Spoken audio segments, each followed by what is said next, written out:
Birmingham 2020. 10 years. That's how long Jude Bellingham belonged to Birmingham City. 10 years of representing a shirt, a badge, a city that watched a boy become something else entirely. Then he packed his bags for Germany. And the scouts, the ones who'd been circling for months, felt it in their stomachs that they'd missed a unicorn. What Birmingham did next made no sense on paper. 44 appearances, only 4 goals, and they retired his number. What do you see, they were asked, that we don't? Dortmund was the answer. But behind the transfer fee, £25 million, a record for a boy of 17, there was a much quieter story. Denise flew out with him while Mark stayed behind in England with Job. A family split down the middle because that is what it takes sometimes to let a 17-year-old chase something this big, even one as fearless as Jude. He was confident. Everyone could see that. But confidence and readiness for the world are not the same thing. He was still, in the ways that mattered, a kid learning to be alone.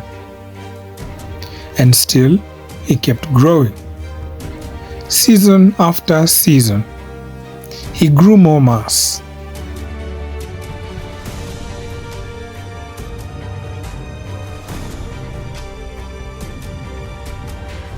More game intelligence. A number 8 who defended like a 6 and finished like a 10. You know, midfielders aren't supposed to do this. It isn't in the job description. Win the ball, keep it simple, let someone else be the story. Let the players up top grab the headlines. But Jude never got that memo. 3 years at Dortmund, but only 1 trophy, the DFB Pokal. On paper, it looks modest, but in truth, Jude was quietly building himself into a man Real Madrid couldn't ignore.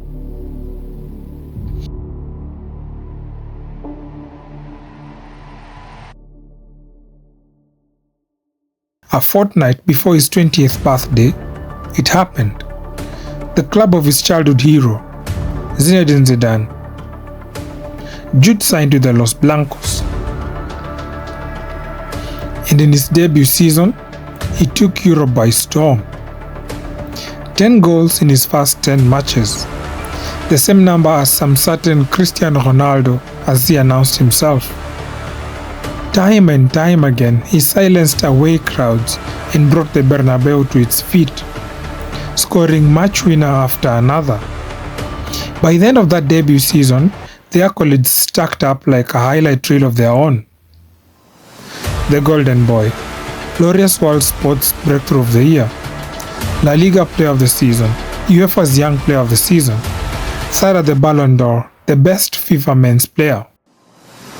All of it from midfield. But greatness always asks for something back. Despite struggling for the best part of the 25-26 season with a niggling shoulder injury, he finally decided to go under the knife, keeping him out for the most part of the season. After a successful surgery, whenever he was called upon, he made a difference, notoriously in the El Clasico, making it his third match win against Barcelona in his career. But all season, one goal kept him going. Be fit, be ready for the World Cup. And when the time came, he was ready. After being named in Thomas Tuchel's squad, he became the youngest European player to feature in 4 different major men's tournaments. Scoring in the opening match against Croatia, he surpassed 50 caps for England in the next match against Ghana, becoming the youngest ever to do so. Then followed a goal and assist against Panama, advancing into the knockout stages. Then a brace against Mexico at the Azteca, and another brace against Norway in the semis, putting him in great company as the 5th player to score multiple goals in consecutive World Cup knockout matches after Pelé, Maradona, Garrincha and Kocsis.